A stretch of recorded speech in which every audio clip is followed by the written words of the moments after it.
اعوذ باللہ من الشیطان الرجیم بسم اللہ الرحمن الرحیم اللہ یعلم ما تحمل کل انثی وما تغید الارحام وما تزداد وکل شیء عنده بمقدار عالم الغیب والشہادۃ الکبیر المتعال۔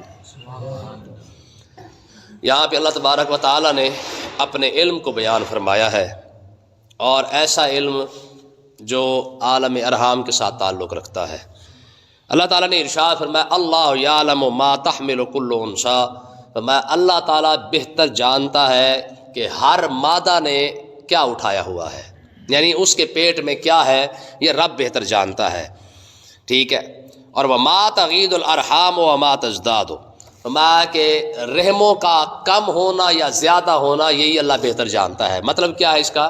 مطلب یہ ہے کہ جو کچھ ہر مادہ کے پیٹ میں ہے یہ بھی رب جانتا ہے، ٹھیک ہے، چاہے عورت ہے چاہے جانور ہے چاہے کوئی بھی ہے، جو مادہ ہے اس کے پیٹ کے اندر جو کچھ ہے یہ اللہ جانتا ہے۔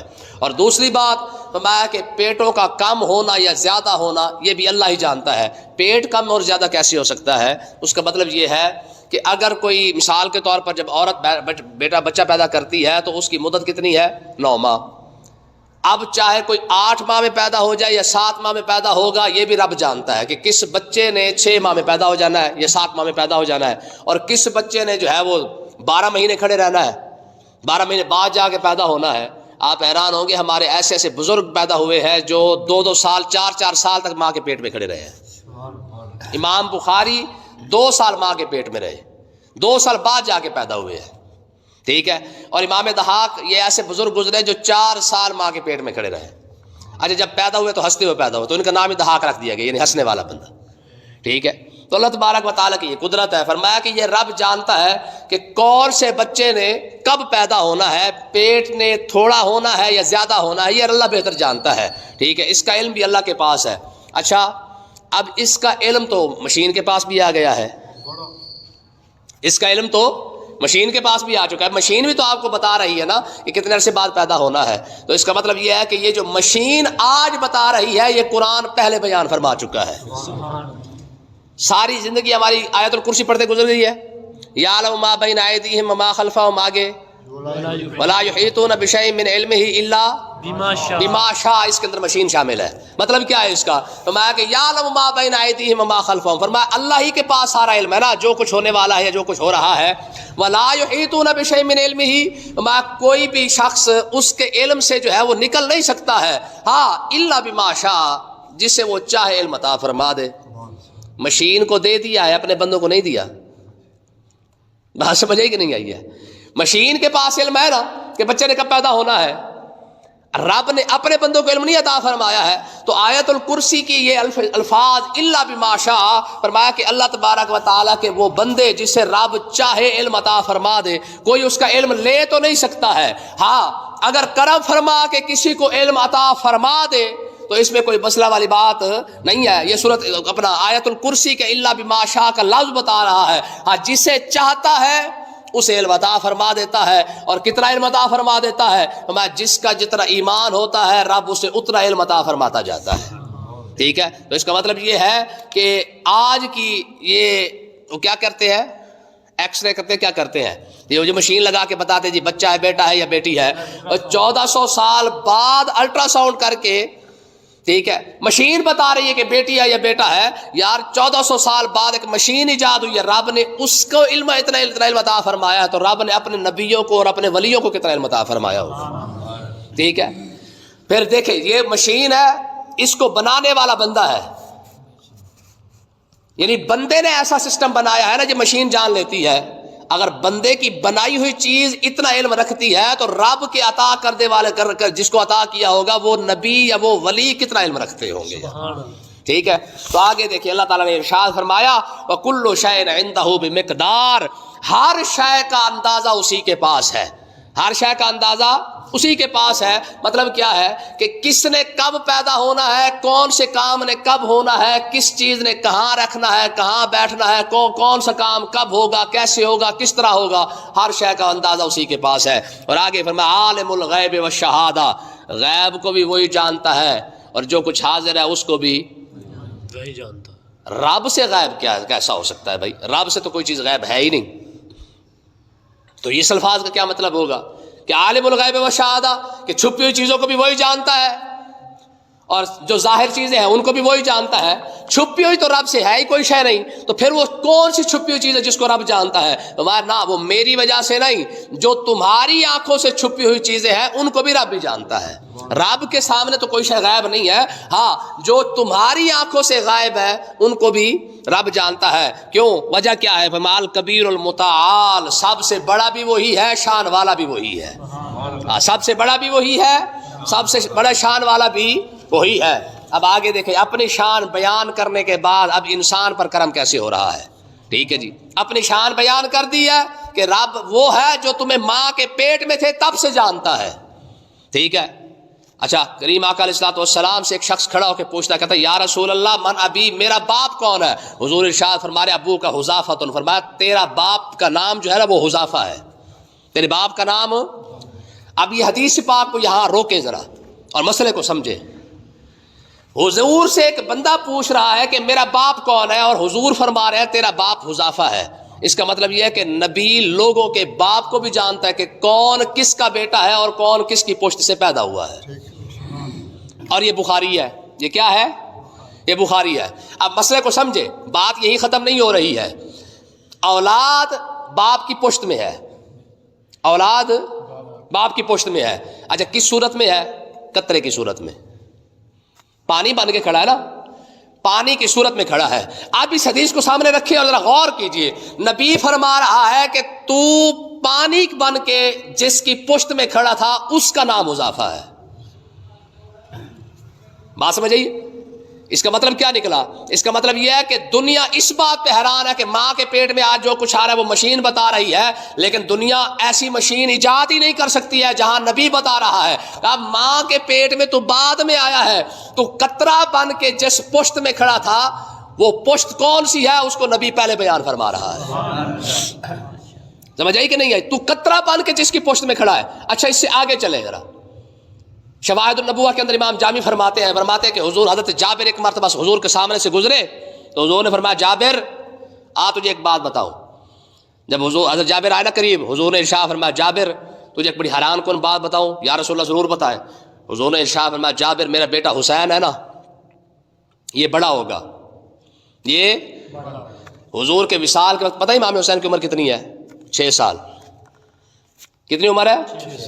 6 یا 7 سال، اس سے زیادہ عمر نہیں ہے. ٹھیک ہے. اچھا اس 6 سال کی عمر کے اندر آقا علیہ الصلوۃ والسلام کا وصال ہو چکا ہے، اور امام حسین تب بھی کربلا میں کھڑے ہو کر بھی حضور علیہ الصلوۃ والسلام کی حدیث روایت کر رہے تھے. حضور نے امام حسین نے فرمایا یہ میں نے اپنے نانا سے خود سنا ہے. آپ اندازہ کریں کہ 6 سال کی عمر میں امام حسین کا علمی مقام کتنا ہوگا کہ 6 سال کی عمر میں کھڑا ہو کے امام اپنے نانا سے سنی حدیث کو روایت کر رہا ہے. ٹھیک ہے. حضور کا وصال ہو گیا، 6 سال کی عمر ہے، لیکن 6 سال سے اپنا آقا علیہ الصلوۃ والسلام جابر کو فرمایا جابر تجھے بات بتاؤ، میرا حسین بڑا ہوگا، شادی کرے گا، اس سے ایک بیٹا پیدا ہوگا، اس کا نام پتہ کیا ہوگا؟ کیا یا رسول اللہ کیا ہوگا؟ فرمایا اس کا نام ہوگا علی. اس کا نام کیا ہوگا؟ علی. فرمایا علی پیدا ہوگا، علی بڑا ہوگا، شادی کرے گا، اس کے پشت سے ایک بیٹا پیدا ہوگا، اس کا نام ہوگا محمد. سبحان اللہ. تو اس محمد کو میرا سلام عطا فرمانا، تو اس محمد کو میرا سلام عطا فرمانا. یار دیکھیں نبی کا علم کیسا ہے. اب پہلی بات کہ نبی پشتوں کا علم بتا رہا ہے. دوسری بات نبی یہ بھی جانتا ہے کہ فوت کس نے ہونا ہے اور زندہ کس نے رہنا ہے. اس کا مطلب یہ ہے کہ نبی سالوں پہلے بتا رہا ہے اس صحابی کو جو زندہ رہے گا. اس کا مطلب یہ کہ نبی حضرت جابر کے وفات کو بھی جانتے ہیں اور یہ بھی جانتے ہیں کہ جابر تب تک زندہ رہے گا جب تک امام محمد جو ہے وہ دنیا کے اندر تشریف نہیں لا جاتے ہیں. ٹھیک ہے. اچھا آگے دیکھیں. وقت گزرتا گیا، حضرت جابر بوڑھے ہو گئے، اور اتنے بوڑھے ہو گئے کہ ان کی پل کے نیچے جو ہے وہ کیا کہتے ہیں، ہاں یعنی اتنے بوڑھے ہو گئے تھے ان کی لٹک آئی تھی، یہ پلکے بھی، ابرو بھی لٹک آئے تھے. جب وہ کسی کو دیکھتے تو ابرو اٹھا کے دیکھا کرتے تھے. بیٹھے تھے ایک جگہ پہ، ایک لڑکا سامنے سے گزرا، کہا بابا جی السلام علیکم. کہا وعلیکم السلام. پہلے لڑکوں کو اتنی تمیز ہوتی تھی کہ بابے کو سلام کر لیتے تھے، ہے نا.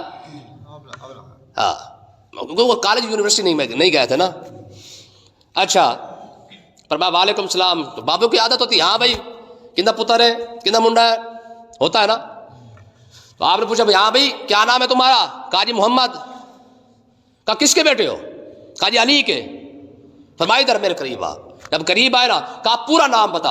اس نے کہا نا محمد ابن علی ابن حسین ابن علی ابن ابی طالب۔ سبحان اللہ۔ انا محمد ابن علی ابن حسین ابن علی ابن ابی طالب۔ کہا میں محمد بن علی بن حسین بن علی بن ابی طالب ہوں۔ حضرت جابر نے قریب بلا کے ماتھا چوما، ماتھا چومنے کے بعد ہاتھ چومے، ہاتھ چومنے کہا میرے چھوٹے محمد تجھے میرے محبوب نے سلام عطا فرمایا سبحان اللہ۔ ہے۔ یہ نبی کا علم ہے یار۔ بخاری پڑھ کے دیکھے نا بندہ کوئی، آقا علیہ الصلوۃ والسلام نے ارشاد فرمایا دجال نکلے گا، دجال کی خبر لینے کے لیے 12 بندے گھوڑوں پر بیٹھ کر جو ہے وہ اس کی خبر لینے جائیں گے کہ آیا یہ خبر سچی ہے یا نہیں ہے۔ اب سنیں یہ بات یہی ختم نہیں ہوئی ہے۔ حضور علیہ الصلوۃ والسلام نے ارشاد فرمایا کہ ان 12 بندوں کے میں نام بھی جانتا ہوں، ان کے باپوں کے نام بھی جانتا ہوں، جن گھوڑوں پر سوار ہو کے جائیں گے ان گھوڑوں کے رنگ کو بھی جانتا ہوں، ان کی نسل کو بھی جانتا ہوں۔ سبحان اللہ۔ دجال ابھی نہیں آیا، پتہ نہیں خدا جانے کب آنا ہے۔ اور اب تک کتنی نسلیں گزر چکی ہیں آقا علیہ الصلوۃ والسلام کے دور سے، 30-35 نسلیں بھی اگر گزر چکی ہیں تو ایک بندہ ایک اس کی پشت کے اندر ایک قطرہ کھڑا ہوا ہے، پھر اس قطرے کے اندر دوسرا قطرہ ہے، اس قطرے کے اندر پھر تیسرا قطرہ، اس قطرے کے اندر پھر چوتھا قطرہ۔ یار 35 قطروں کے اندر اندر ایک قطرہ کھڑا ہوا ہے، اور نبی 1400 سال پہلے بیٹھ کے بتا رہا ہے کہ 1400 سال کے بعد جب دجال نکلے گا اس کی خبر لینے جو بندے جائیں گے میں ان کا نام بھی جانتا ہوں، ان کے باپ کا نام بھی جانتا ہوں۔ اور یہ بخاری ہے، یہ کیا ہے؟ یہ بخاری ہے۔ تو نبی کا علم اتنا ہے، ٹھیک ہے۔ تو بہرحال بات یہی چل پڑی ہے۔ تو کہنے کا مقصد یہ ہے کہ اللہ تعالیٰ نے ارشاد فرمایا کہ بھائی وَلَا يُحِيطُونَ بِشَيْءٍ مِّنْ عِلْمِهِ إِلَّا بِمَا شَاءَ، فرمایا کہ رب کے جو علم ہے نا وہ اس کو کوئی گھیر کوئی نہیں سکتا ہے، الا بما شاء، رب جسے آپ کرم فرما دے عطا فرما دے۔ وہ بیٹھا زمین پہ ہوتا ہے لیکن نظر عرش الہی کے پار جا رہی ہوتی ہے، بیٹھا زمین پہ ہوتا ہے قدرت الہی کے رب نظر عطا فرما دے، علم عطا فرما دے تو رب کی تقدیر کو دیکھ دیکھ کر بتا رہا ہوتا ہے۔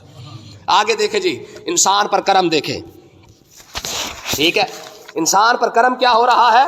فرمایا کہ اچھا ایک آیت رہ گئی تھی، فرمایا سواء منکم من اسر القول۔ اب یہاں پہ الفاظ بھی دیکھیں، ٹھیک ہے۔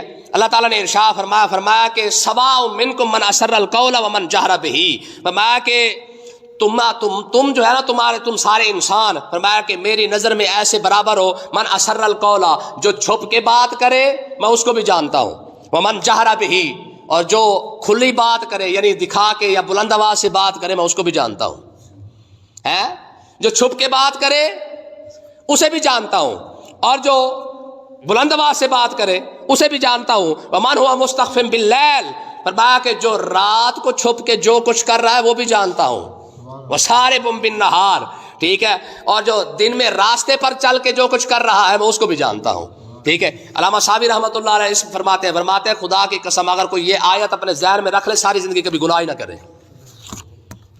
مطلب کیا ہے کہ تم آہستہ بات کر رہے ہو رب اسے جانتا ہے، جو بلند آواز سے کر رہے ہو اسے بھی جانتا ہے، جو رات کو جو کچھ کر رہے ہو اسے بھی جانتا ہے، اور جو دن کو کر رہے ہو اسے بھی پیچھے بچ کیا گیا، رات کو بھی جانتا ہے، دن کو بھی جانتا ہے، چھپی کو بھی جانتا ہے، ظاہر والی بات کو بھی جانتا ہے۔ تو اس کا مطلب یہ ہے کہ 24 گھنٹوں میں وہ لمحہ رہ ہی نہیں گیا جس کے بارے میں رب جانتا نہ ہو۔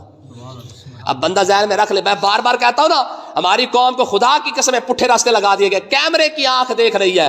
ظالموں کبھی یہ لکھا ہوتا نا کہ خدا دیکھ رہا ہے، تو خدا کی قسم لوگوں کے ایمان ہی کچھ اور ہوتے، لوگوں کے ایمان ہی کچھ اور ہوتے، ٹھیک ہے نا۔ تو اللہ تبارک و تعالیٰ، اب دیکھیں امام غزالی رحمۃ اللہ علیہ نے بڑی خوبصورت بات آپ نے ارشاد فرمائی۔ آپ فرمانے لگے کہ ایک بزرگ بیٹھے تھے، انہوں نے ایک بات کی، ان سے پوچھا گیا کہ جناب حضور کوئی نصیحت فرمائے۔ فرمایا کیا نصیحت کروں؟ فرمایا کاش جتنا انسان تنگ دستی سے ڈرتا ہے، غریبی سے ڈرتا ہے، اگر اتنا جہنم سے ڈرتا تو اللہ تبارک و تعالیٰ دنیا بھی عطا فرما دیتا، جہنم سے بھی خلاصی عطا فرما دیتا۔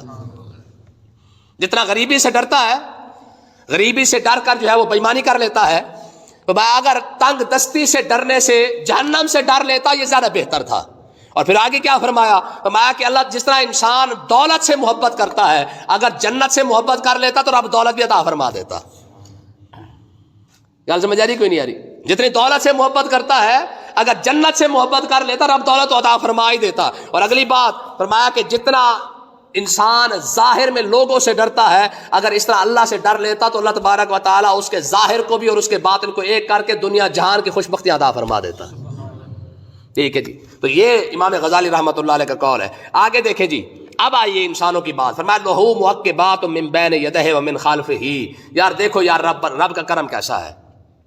فرمایا لہو معقبات، فرمایا کہ اس انسان کے لیے ہم نے فرشتوں کی باری لگا رکھی ہے، فرشتوں کی باری لگا رکھی ہے. من بین یدہ و من خلفہ، اسی انسان کے آگے اور پیچھے سے فرشتے باری باری آتے رہتے ہیں اور کرتے کیا ہے؟ فرمایا یحفظونہ من امر اللہ، اللہ کے حکم سے انسان کی حفاظت کرتے رہتے ہیں.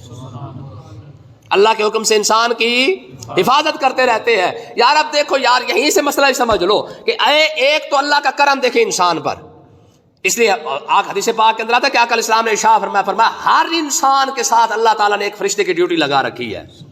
میں اس کا خیال کیا کر، کیا کر، اس کا خیال کیا کر گناہ رہا ہے بوتھا ہے نہیں. فرمایا تیرا نہیں نا، کس کی امت میں پیدا ہوا ہے اسے بھی تو دیکھنا ہے نا. ٹھیک ہے نا. میں اس کا خیال کیا کروں، فرشتے کی ڈیوٹی لگی ہوئی ہے. میں اسے تکلیف نہیں آنے دینی، اسے پریشانی نہیں آنے دینی ہے، اسے جادو ٹونا بھی اس کے قریب نہیں آنے دینا. سوال تو پھر اٹھتا ہے نا کہ مالک کا پھر ہم پر تو روز جادو ٹونے ہو جاتے ہیں، کرتی بھی ہماری پھپھو اور ماسی ہے. ہمیں تو آ جا کے ہمارے جتنے بھی ہمیں لگتے ہیں نا غیر ہیں یا ہمارے اوپر سڑنے والے پھپھی اور ماسی لگتے ہیں، اور کوئی اس کے علاوہ تو ہمارے سارے خیر خواہ ہوتے ہیں. خاندان کا نظام کا بیڑا غرق کر دیا ہے. اب سوال یہ ہے کہ اگر فرشتہ ہر انسان کی حفاظت کرتا ہے تو انسان کو تکلیف کیوں آتی ہے؟ میں انسان کو تکلیف صرف وہی آتی ہے جو اللہ نے تقدیر میں لکھ دی ہے. اللہ نے تقدیر میں لکھ دیا ہے، صرف وہ آتی ہے. اس کا بھی پھر فائدہ ہے، یا تو گناہ مٹ جائیں گے یا اللہ تعالیٰ درجات عطا فرما دے گا. تکلیفیں کیوں آتی ہیں؟ اس کی وجہ کیا ہے؟ ہمارے کئی بزرگ گزرے ہیں، ٹھیک ہے جی، جن کی حالت کیسے؟ حضرت زید رضی اللہ تعالیٰ عنہ، ٹھیک ہے، ساری زندگی جناب اعلیٰ فالج کے مرض میں مبتلا رہے، ساری زندگی فالج کے مرض میں. ٹھیک ہے جی، آپ کو فالج لگا اور پورے جسم جناب افلوج ہو گیا. لیکن نظر کا عالم یہ تھا کہ کوئی بیمار فالج زدہ بندہ آپ کے سامنے آ جاتا ہے، ایسے نظر اٹھا کے دیتے فالج ختم ہو جاتا ہے. لوگوں نے کہا بابا ایک نظر اپنے پر بھی ڈال دے، ایک نظر اپنے اوپر بھی ڈال. تو فرمایا تھک گئے ہو خدمت کر کر کے، تھک جاتے ہیں نا جی، وقت آتا نا ایک. انہوں نے کہا جی تھکے نہیں ہیں، کہتے ہیں کہ جو نظر لوگوں پر ڈالتا ہے اپنے اوپر بھی ڈال دے. شیخ ابو مدین بزرگ گزرے ہیں، وہ کہتے ہیں ہر سویرے صبح سویرے جب وہ اٹھتے نا، اٹھ کر ان کی نگاہ جس بندے پر پڑ جاتی ہے اللہ تعالیٰ اسے وقت کا ولی بنا دیتا. ہمارا کھوتا نکلا ہوا ہے، وہ کہتا ہے جی باب تشائی کوئی نہیں ہے، ٹھیک ہے جی، ایویں ویلا چھٹا ہوا ہے. گل سمجھ کہ نہیں؟ شیخ ابو مدین کو امام شرانی نے اس بات کو لکھا باقاعدہ. وہ کہتے ہیں شیخ مدین کے نگاہ کے اندر اللہ نے یہ تاثیر رکھی تھی کہ سویرے اٹھتے اور اٹھنے کے بعد جس پر نگاہ ڈال دیتے کیا ہوتا؟ وقت کا ولی بن جاتا. ایک بار اٹھے، سامنے نظر کوئی نہ آیا، سامنے کتا جا رہا تھا، اس پر نگاہ پڑ گئی. ٹھیک ہے جی، ہمارے امام شرانی فرماتے کہتے خدا کی قسم پورے بغداد کے کتے اس کے پیچھے پیچھے چلا کرتے تھے. تو شیخ مدین فرماتے کاش یہ نگاہ کسی انسان پر پڑ جاتی، اللہ تعالیٰ اسے وقت کا امام بنا دیتا. ہم بزرگوں کی کرامتیں بیان نہیں کرتے، اس کا مطلب یہ تھوڑی ہے کہ ہم اس کے خلاف ہو گئے ہیں. ٹھیک ہے جی، ہمارے بزرگوں کو رب نے یہ علم عطا فرمایا ہے، ہمارے بزرگوں کو یہ طاقت رب نے عطا فرمائی ہے. پر ٹھیک ہے ہمارا موضوع کچھ اور ہے. اس کی وجہ کیا؟ بیان کس لیے نہیں کرتے کہ یار ان چیزوں کو بیان کر کر کے قوم کا بیڑا غرق کر دیا گیا ہے. ہم کہتے ہیں چلو اب جو ضرورت ہے نا اس کو بیان کریں، وگرنہ کرامتیں خدا کی قسم اتنی بزرگوں کی کرامات برحق ہے جس کی حد ہی کوئی نہیں ہے.